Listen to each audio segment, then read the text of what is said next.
Bismillahirrahmanirrahim. Assalamualaikum warahmatullahi wabarakatuh. Gimana ya Ustadz? Biasanya orang tulis dulu baru gimana. Ini belum ada apa udah gimana. Gimana ya Ustadz? Apanya yang gimana? Apa entah niat? Nah, seingat saya sudah melunaskan hutang puasa yang tinggal. Seingat saya sudah lunas, tapi saya ragu. Kalau saya puasa sunnah Senin Kamis dan saya niatkan juga untuk puasa saya, takutnya ada yang lupa. Kalau ibu niat puasa qadha, ternyata sudah cukup. Sebetulnya kalau dihitung sudah cukup, sudah lunas. Terus ibu tetap niat puasa qadha, maka puasa qadha itu jatuhnya jadi puasa sunnah. Misalnya bapak sholat maghrib di masjid, sholat maghrib di masjid. Habis sholat maghrib di masjid, bapak pulang ke rumah karena ibu sholat di rumah. Habis itu bapak sholat lagi di rumah, sholat maghrib, ibu jadi makmumnya. Sholat apa namanya itu? Sholat sunat. Sholat yang pertama tadi di masjid wajib. Sholat yang kedua di rumah jatuhnya sholat sunat. Begitu juga dengan puasa ibu. Ibu niatnya qadha, padahal sudah lunas, maka terhitung jadi puasa sunnah. Jelas? Bagaimana cara kita menghadapi lingkungan yang berisi orang-orang zolim? Unsur akhaka, tolong saudaramu. Zoliman au mazluman, yang zolim ataupun yang dizolimi. Kata Nabi.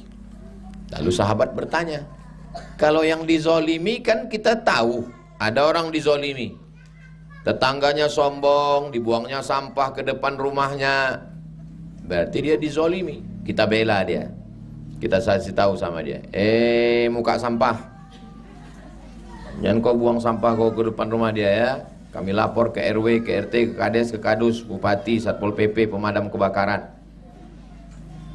Jangan biarkan orang zalim. Tolong saudaramu yang teraniaya, bela dia. Yang menganiaya itu bagaimana cara menolongnya? Tahan tangannya. Kalau punya tangan, tahan tangan. Jangan kau menzolimi orang. Jangan biarkan anak kita menzolimi orang. Santri kalau ada yang terzolimi oleh kakak kelas, oleh senior, tulis kertas. Setiap subuh Ustadz ngajar, letakkan di atas meja Ustadz. Takut kami nampak senior, nampak kakak kelas, masukkan ke dalam kaca mobil Ustadz. Kami mau melapor, mengadu ke Ustadz, tapi kami segan. Tulis kertas, letakkan sini. Dulu pengajian sebelum pembangunan ini ada, dulu ngajinya di depan rumah Oma, di Sawung situ. Selesai acara pengajian, ada kertas di bawah. Saya buka. Untuk Ustadz Abdul Somad, tolong saya teraniaya. Saya dinikahi Imam Mahdi. Saya sudah punya anak satu perempuan. Yang menikahkan saya adalah ayah kandung saya sendiri, karena dia murid Imam Mahdi. Saya suruh cari di mana orang ini. Dapat. Lapor ke Polda. Pak Polda, ini orang kampung saya, Jalan Kamboja. Ini keluarga saya nih. Tolong tangkap Imam Mahdi. Dicari Imam Mahdi ini, rupanya dia setiap di mana bumi dipijak, di situ dia berbini. Di Kamboja satu, di Kampar ada, di Bangkinang ada, di Pekanbaru ada. Dicari, tertangkap di perbatasan Sumatera Utara Aceh. Polisi yang paling hebat di dunia adalah polisi Indonesia, bisa menangkap Imam Mahdi. Tangkap, dibawa ke Polda Riau. Perempuan tadi diletakkan di rumah saksi. Saya pun tak boleh tahu, karena dia masuk dalam perlindungan saksi. Sekarang tak tahu entah di mana yang Imam Mahdi itu masuk penjara, dihukum pelecehan agama dan mengganggu orang. Datang orang melapor tanahnya mau diambil perusahaan. Mari kertas sama foto-foto. Saya datang ke Pak Kapolda. Pak Kapolda, ini orang teraniaya. Ini ada orang mafia-mafia. Tolong. Jadi kalau ada orang teraniaya, terzolimi, jangan diam. Saya setiap habis ngaji subuh Rabu sini, Rabu kedua, Rabu ketiga, Rabu keempat dekat kuburan. Habis itu saya balik ke rumah kayu. Datang ibu-ibu. Saya teraniaya Pak Ustadz. Teraniaya karena siapa? Teraniaya karena istri pertama. Ibu yang keberapa?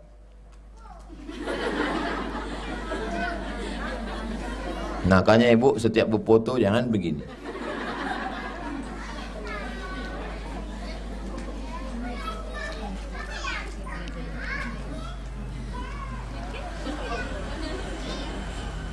Kenapa teraniaya? Dia tidak balik-balik, nggak pulang-pulang. Namanya Bang Toib. Ibu punya wali, punya. Panggil wali ibu. Bawa dia ke sini biar saya kasih semangat. Wali ibu ini nggak pernah manggil suami ibu, enggak. Panggil wali ibu ke sini biar ku ceramahi mereka. Ayah ibu, atuk ibu, abang ibu, adik ibu, abang ayah, adik ayah. Bawa dia ke sini.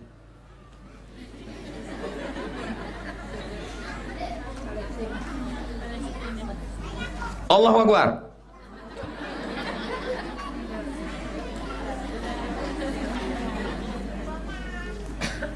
Siap ibu bawa wali ibu ke sini? Siap Pak Ustaz. Sudah lama tak datang-datang lagi. Jangan biarkan anak kita, kakak kita, adik kita, saudara kita, tetangga kita teraniaya. Ini tetangga-tetangga nih, kawan-kawan nih, sahabat nih, asal maulah dia melapor ke saya. Susah kali jumpa Ustaz Somad. Apa pula susah? Asal datang Rabu pengajian situ, Rabu situ, Rabu situ, Rabu situ, sore Jumat di sini. Berarti yang bilang susah tak ngaji. Tak ngaji. Kalau datang ngaji, lapor. Ku laporkan ke Jati, Kejaksaan Tinggi, ke polisi, ke tentara, lapor. Ada ibu yang teraniaya, lapor. Ada santri teraniaya, lapor. Sebagaimana yang kita tahu bahwa dunia pendidikan di Indonesia penuh dengan rekayasa, termasuk rekayasa nilai. Yang saya tanya, apa hukumnya bagi pelaku? Man ghasyana falaysa minna. Siapa yang menipu bukan umat Nabi Muhammad sallallahu alaihi wasallam. Merekayasa nilai bohong. Ini handphone saya ini penuh isi orang minta masuk ke Ma'had Az-Zahra. Tolonglah masukkan anak saya, tolonglah masukkan cucu saya, tolonglah masuk keponakan saya, tolonglah Pak Ustadz, saya jamaah. Datang jumpa saya ke mobil. Jawab saya sudah menyerahkan ke ustazah khusus penerimaan santri. Ustazah ini tidak pernah saya intervensi. Tanya ustazah-ustazah, pernah saya intervensi, tolonglah terima anak si anu KTBLC enggak? Ma'had Az-Zahra tahun 2025 ini yang mendaftar 300 orang. Yang diterima hanya 150. 150 lagi tidak diterima. Bukan angkuh, bukan sombong. Bukan berarti tidak layak dia sekolah. Dia diterima di pondok-pondok lain. Tanya ustazah. Pernah saya minta, tolonglah ustazah masukkan anak sini, masukkan. Tak pernah.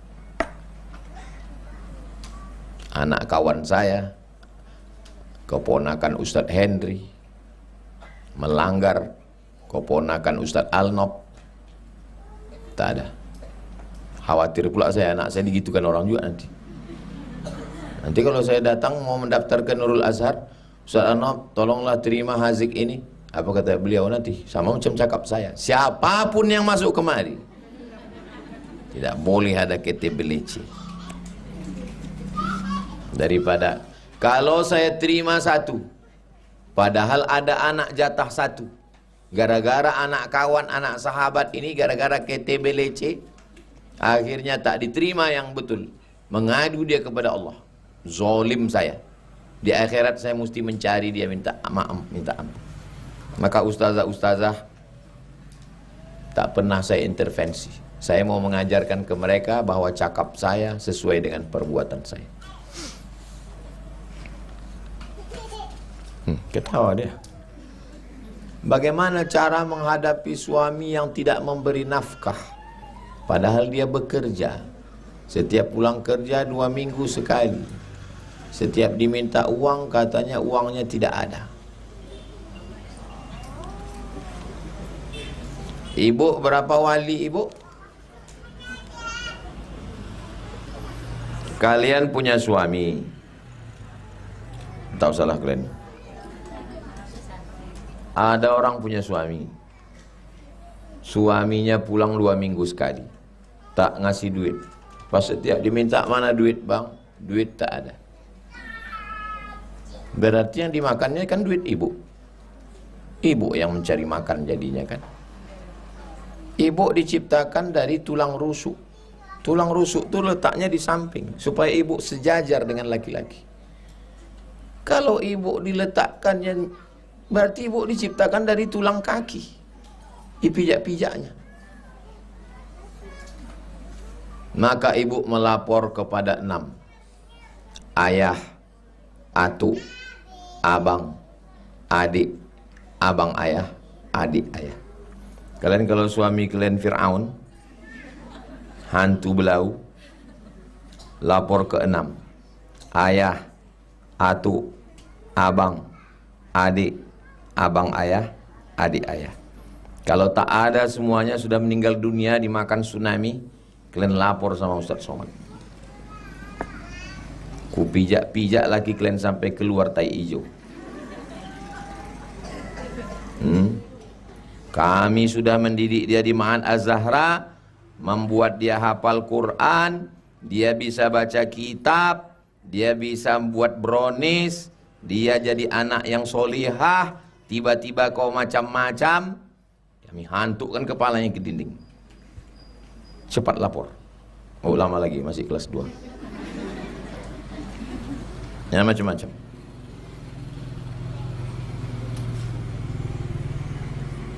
Menelpon keponakan saya, keponakan jauh, bukan keponakan kandung, keponakan dari keponakan. Tolonglah Pak Cik, kata dia. Apa? Saya bilang. Lakiku ini tak ngasih belanja, cakapnya kasar, begitu, begini. Ada dia di situ? Ada. Kasih handphone itu ke dia. Anjing babi, kau dulu waktu mau nikah sama dia kau baik-baik kan? Kau kasih dia belanja, kau baik sama dia, macam kau baru nikah dulu. Kalau kau macam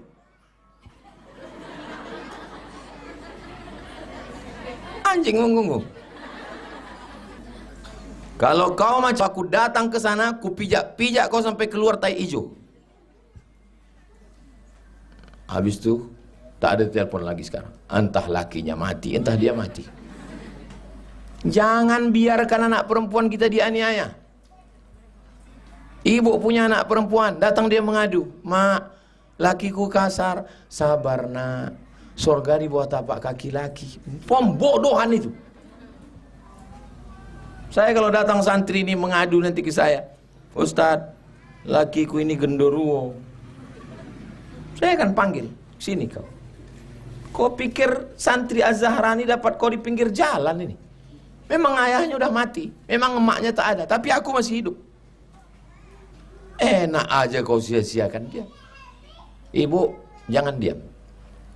Ibu diam, nanti lama-lama mati. Kapan lagi ibu mau beribadah? Panggil wali ibu.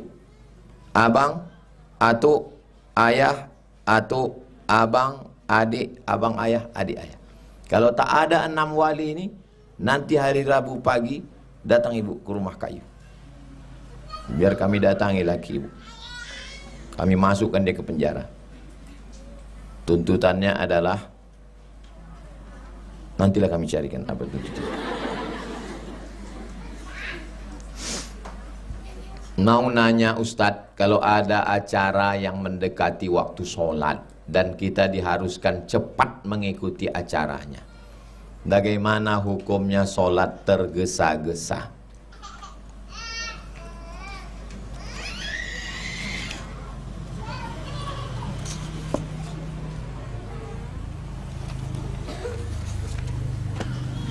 Ini sholat yang paling cepat. Tengok ya. Usolli fardal isya arba'a raka'atin. Acaranya habis isya ini. Mau acara ulang tahun tahibu yang mana? Paskan detiknya jam 6. Saya mau ngasih tahu secepat apa sholat itu. Allahu Akbar. Allahu Akbar kabira walhamdulillahi katsiran wa subhanallahi bukratan wa asila wajjahtu wajhiya alladhi fatara as-samawati wal arda hanifan musliman wa ma ana minal musyrikin inna salati wa nusuki wa mahyaya wa mamati lillahi rabbil alamin la syarika lahu wa bidzalika umirtu wa ana minal muslimin. A'udzu billahi minasy syaithanir rajim. Bismillahirrahmanirrahim. Alhamdulillahi rabbil alamin arrahmanir rahim maliki yaumiddin iyyaka na'budu wa iyyaka nasta'in ihdinas siratal mustaqim siratal ladzina an'amta 'alaihim ghairil maghdubi 'alaihim waladdallin amin. Bismillahirrahmanirrahim. Qul huwallahu ahadun illahus samad lam yalid wa lam yulad wa lam yakul lahu kufuwan ahad. Allahu akbar. Subhan rabbil azim wa bihamdi subhan rabbil azim wa bihamdi subhan rabbil azim wa bihamdi. Sami Allahu liman hamidah. Rabbana lakal hamdu mil'us samawati wal ardi mil'u ma syi'ta min syai'in ba'du. Allahu akbar. Subhana rabbil a'la wa bihamdi subhana rabbil a'la wa bihamdi subhana rabbil a'la wa bihamdi. Allahu akbar. Rabbi firli warhamni wajburni warfa'ni warzuqni wahdini wa'afini wa'afu anni. Allahu akbar. Subhana rabbil a'la wa bihamdi subhana rabbil a'la wa bihamdi subhana rabbil a'la wa bihamdi. 1 menit. Pas 1 menit. Berarti kalau 4 rakaat 5 menit tasyahudnya. Kalau ibu sholat 5 menit sah. Kenapa? Karena ada tumak nina. Subhana rabbiyal azim wa bihamdi subhana rabbil azim wa bihamdi subhana rabbil azim. Ada tumak nina. Tapi kalau sholatnya kurang dari situ tidak sah. Kenapa? Berarti tak ada tumak nina. Pu pu pu pu pu pa pa pu.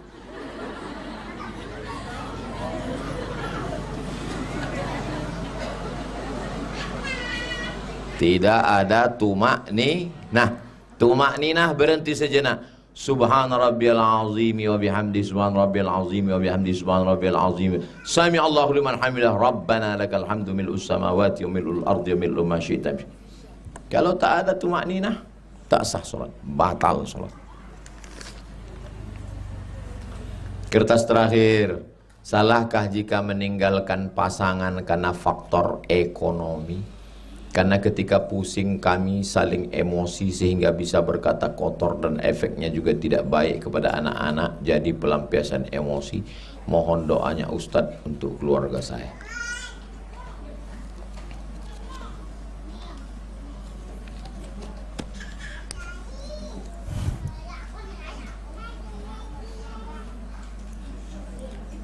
Itu kalau sudah buntu tak ada jalan lain. Abghadul halal ilallah, yang paling dimurkai Allah, dibenci Allah. Masa cuma gara-gara tak makan? Kalau dia mengamuk, ibu pergi. Kalau ibu mengamuk, dia pergi. Kalau sama-sama mengamuk, sama-sama pergi. Balik lagi. Masa hanya gara berkelahi? Terus nanti cemana anaknya? Cemana sekolah dia? Itu bukan solusi. Banyak pekerjaan, asal tidak gengsi, tidak mau. Itu abang-abang tukang-tukang tuh yang mengecor tiang, yang itu. Mereka memang tangannya kotor, tapi duitnya bersih. Tangannya kotor, tapi duitnya bersih. Saya kalau jumpa sama orang tuh salaman. Dari mana bang? Dari Jawa. Datang kemari. Sebulan sini kerja, baru gajian harian itu. Mau ngocor 4 lantai, mau mikul-mikul besi, mencari makan, bukan cari kaya, cari makan. Kita di sini datang ke mandor, Saya untuk mencarikan kerja yang lembut tak mampu. Saya tak punya perusahaan.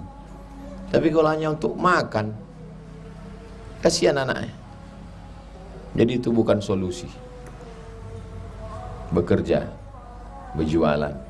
Ibu bisa jual keripik, kerupuk, bumbu pecal, bawa ke sini. Nanti dibuatkan video. Anda mau bumbu pecal? Dapatkan. Hubungi nomor kontak berikut. Rasanya, yummy. Itu kita jualkan. Masalah pembagian, saya tak dapat apa-apa. Iklan saja. Kita share di grup-grup. Suaminya kerja, bertukang. Apa mesti gara-gara ini berkelahi? Kasihan anak sekolah. Anak kami sekolah mana? Masukkan TK sini. Tak ada TK yang lebih murah daripada sini. Tapi bukan murahan. Sini murah ini bukan karena murahan, karena tidak ada biaya bangunan. TK, SD, SMP, aliyah di sini termurah. Kenapa murah? Karena kita tidak ambil duit bangunan. Karena bangunan ini wakaf semua. Itu kalau ditanya orang, kenapa sekolah tempat Ustaz Somad itu murah? Karena tidak ada duit bangunan. Karena semua bangunannya wakaf. Itu memang cita-cita saya. Aku nanti akan buat sekolah yang tidak pakai duit bangunan. Karena banyak orang tak jadi sekolah gara-gara duit bangunan mahal. Sekolah di sana berapa uang bangunannya? 10 juta. Ai, mati. Sini tak ada duit bangunan. Tanyalah sekolah sini mana? Mahal. Sini tidak. Jadi jangan, solusinya bukan berpisah. Jaga. Mudah-mudahan Allah bukakan rezeki insyaallah. Ala hazihin niyah, untuk niat yang baik. Al-Fatihah.